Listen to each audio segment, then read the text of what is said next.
Hey guys, welcome back. Woohoo! Man, That's the last one. Crazy episode. It's the last episode, episode 10, season 6. Yep. Game of Thrones. Man, did it fucking deliver. Man, In every possible way, really. after episode 8, we were both really worried. Yeah. And all the people we watched with were like kind of worried, like, what the hell? The writing was sloppy. The characters weren't really, the motivations didn't really make sense. What was going on? We were like, how is this going to finish up in these last 2 episodes?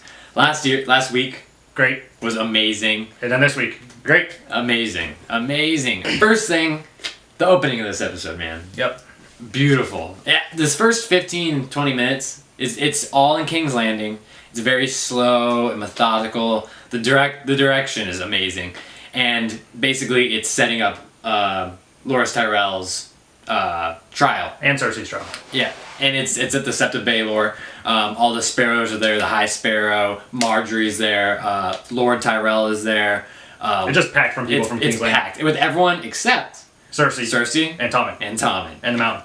In the mountain. Yeah, so those three are still in the Red Keep on the other side of the city. You see, the first couple minutes, there's no dialogue. And there was like music playing over the top. It's so beautiful. Which was It's really great. It was really weird because I've never seen that in Game of Thrones before that I remember.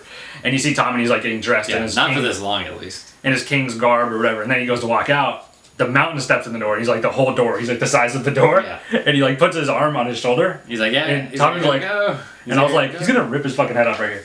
Yeah, I didn't think for a second it did enter my mind, but then I realized this guy's going with Cersei. Yeah. Cersei wouldn't kill her own child. Yep. So basically, they're at the trial. Loras completely says, I'm guilty. I'll just give me I'll fucking accept the faith and all that. Yeah.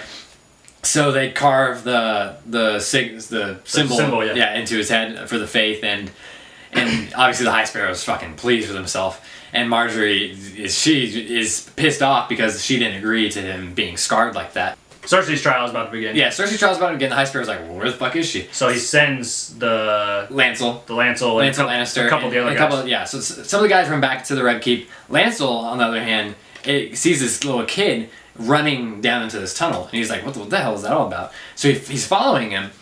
It's down this dark tunnel deep under the Sept. And finally he gets down there, and you can kind of see some of the things that are in this room, but you can't really tell. And all of a sudden, that little kid comes up and stabs him. And He stabs him in the spine, like he severs his spinal cord. he basically. can't walk. He can't walk. He can like move his arms. Meanwhile, the Maester, the old guy that's been there since season 1, he is called down, and the pretty much Dr. Frankenstein guy, I can't remember what his name is, but he works with Cersei and helps the Mountain, come back to fucking be this huge guy. He is down there, and he's like, I'm sorry that I have to do this. And all these fucking little kids, they come up and they pretty much stab him to death. He's completely fucked. Lancel's down in the cave now. He's completely like paralyzed basically. But he sees like a light down at the far end of this hall. And you see all these barrels. It looks like you're at like a Guinness factory or something. Yeah, There's it's almost like, it's like barrels. What is this? Yeah, you're like, what the hell? So he's literally like crawling along. And this sounds like these are, typical Game of Thrones, events. But the way it's filmed is so beautiful, and it's like, holy shit, like it's building up. Back up in the Sept. Marjorie's getting worried. She warns the High Septon, or The High Sparrow. The High Sparrow, and she's like, Cersei's not here, and he's like, oh, it'll begin whenever she gets here. Yeah, we're going. And she's like, no. She knew what the consequences were of her not being here, and she's still not here. So obviously she doesn't. She's not worried about the consequences happening. She's not worried. And Tommen's not there either. Yeah. She gets Lancel, and she's like trying to leave, and she's like, everybody get out of here, and everybody's trying to leave. And the fucking sparrows are stopping everyone from leaving. Yeah, all the people. Because they're so fucking dumb, and then they're so sure that they're right and everything's gonna work out. Of course, back down in the fucking thing, Lancel's crawling, finally gets to the far end, and he sees its candles set to burn into these puddles of fucking wildfire that are in this big ass room. Finally, Lancel realizes he's not gonna be able to fucking stop it, and all of a sudden, the fucking flame comes down, the candle's melted, and this shit fucking blows the Sept out into the fucking atmosphere, basically. Yeah, it's pretty crazy. Cersei's back, and you can see, from King's Landing, there's like the castle, and then on the other side of the very city, opposite side, yeah. there's that. So like she's watching it, and Tommen's watching it, and it's just like this thing. The last cut before it explodes is everyone inside the Sept. You see the High Sparrow, you see Marjorie, Loris, her dad. Yeah, literally all these characters are eviscerated like that, and you're just like you're blown away because you're like, did that just fucking happen? Meanwhile, Cersei's smiling her ass off. Tommen's in fucking shock. Yeah, And, Tommen, man. Yeah, so Tommen's just standing at the window. He's watching this devastation going on. You could hear people screaming in the far distance. And he has like an aider with him that's like, everything's gonna be fine. He kind of waves him off. Yeah, and then he leaves. And then he stands there for a second. He takes his crown off and he like steps out of frame, puts the crown down. And then he just walks. He walks back into the frame. He walks in the frame, doesn't stop at all. He stands up on the thing and just falls straight. He goes right up into the window and out the window. And he's like 20 stories up, and he just dies. You're like, what the fuck? And Cersei's like, not gonna be happy with that. Yeah, so it was. Meanwhile, Cersei doesn't know Tommen has obviously killed himself, and she gets the mountain and the nun that had harassed her when she was imprisoned, and she ties her down in this room, and she brings the mountain in, and she lets the mountain basically have his way with her, and she just leaves. And she says, shame, shame, just like she said to her when she was on her walk last season finale. And so that we kind of leave King's Landing in that fucking state of shock, basically, and we go up north. And Jon, he has Winterfell, and the Red Woman and him are talking, and he's kind of talking about reminiscing about how life was before, and then Davos comes in. Davos comes in, and he throws the toy, and she catches it. Oh yeah. And he's like, tell Jon what you did. So basically, Davos lays out that she had, because of the Dark Lord or whatever. The Dark Lord. The Dark Lord. This is Lord Voldemort. She has the Lord of Light. She has the little girl killed, Stannis Baratheon's daughter. And she's like, well, I was told to do that. I wasn't lying. I really thought that's what I was supposed to do. Stannis and the mother both agreed that this was supposed to happen. And the Red Woman, Melisandre, she makes a really good case. If that had not happened, and if she had not gone back from camp, gone back to the Night's Watch, and resurrected Jon, they wouldn't be where they are now, victorious, basically. And so, you can't argue with that logic. Davos makes an ultimatum, basically, that Jon needs to kill her. And he's like, I'm not going to kill her right now, but if she ever comes back, I'm gonna exile her from Winterfell. She has to ride south, and if she comes back, then he'll kill her. Yeah, he's in a tough place because, there is this fight coming, and Melisandre makes that argument. She says, the Lord of Light wants me here, needs me here, and that the Whites are coming, and you're going to need me. And he said, and Jon is very honorable. He's a Stark, and he doesn't want to kill her, but he knows that he is going to need her, and she needs some sort of justice. So he does send her south, and Davos kind of takes that for what it's worth, and does say, I will kill you if you come back, basically. Let's jump to somewhere that we haven't been since early in the season. Pretty much, I don't know if it was episode 1 or 2. Yeah, it was really early on. Dorne, and Lady Tyrell is there. She's obviously been exiled from King's Landing, and she's there basically to make a partnership. Yeah, with the new woman that's running Dorne. And this was a very funny scene because a lot of people, fans, and just show watchers, do not like the Sand Snakes very much. Yeah, Lady Tyrell shows up and she basically just she lays down the law like she always does. Yeah. She doesn't care who they are. But it's funny because in this case, she's kind of speaking for the fans in one sense. Because she pretty much tells all these little girls, shut the hell up, no one cares what you have to say, you're boring. And she just wants to talk to this woman who has some sort of power, basically. Yep. So they basically both agree that they need to, they're both enemies of the Lannisters. Yes, exactly. So they agree. Varys steps out. Whew. Now we know where his secret mission was. Yeah. And he basically...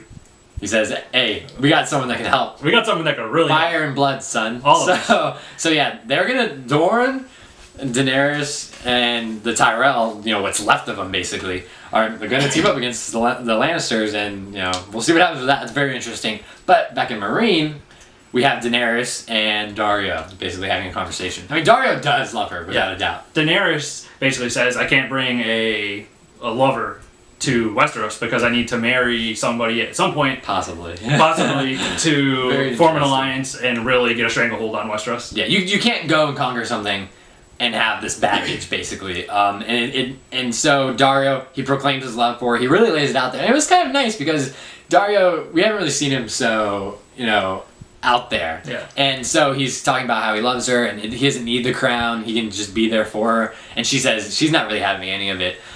basically says, I do care about you, but you need to stay here, take care of Marine. She's giving him something very important to do. She basically wants him to be the ruler of Marine in Slaver's Bay and like the whole area. Yeah, and Slaver's Bay obviously can't be called Slaver's Bay anymore, so now it's Dragon's Bay, which is or Bay of Dragons, which is very cool. And so it's a cool development for him, even though it does suck. You do feel his pain, and Daenerys just kind of leaves it at that and goes and talks to Tyrion. Basically, they have a good conversation and a brilliant conversation. Brilliant conversation, and you figure out how deep of a connection they have because Daenerys gets a Westeros tradition basically, and she's like, "I hope I made this right." Pulls out the Hand of the King symbol that you like pin or that you like. Yeah, the pin that Ned wore in season 1, and then Tyrion had it, and Tywin. And she's like, "You're gonna be the hand of a queen," which is cool to hear that. Oh, of course. And she like puts it on him, and then he bows down. It was a really cool moment. Tyrion's come so far, and he's gone through so much shit. Finally, he's being respected, and he matters, So Sam, he's been nowhere to be seen for many episodes now. He does get to the Citadel. Everything's pretty much safe and sound on that end. But he goes in, he's shown the library, and this thing's fucking beautiful. It's magnificent, it's massive. He has so much to learn, and he's going to be needed by Jon. And he sends a note to Winterfell saying he has arrived, everything's fine, and that he'll get to studying basically. Yep. Back in Winterfell, Sansa and Littlefinger have a conversation. Yep. Sansa's at the tree that she always used to go to when she was little. Yeah. Littlefinger comes up and he's like, "You know what I want." You know what I want. You know what I want. We think that he's just talking about her, but then he kind of reveals finally, I want to be on the Iron Throne. It's a revelation. With you by my side.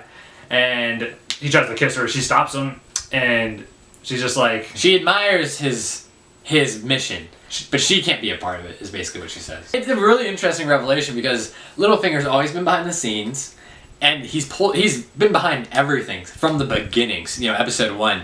And now he finally says, I've been climbing the ladder, I want the fucking throne, I want you to be there with me.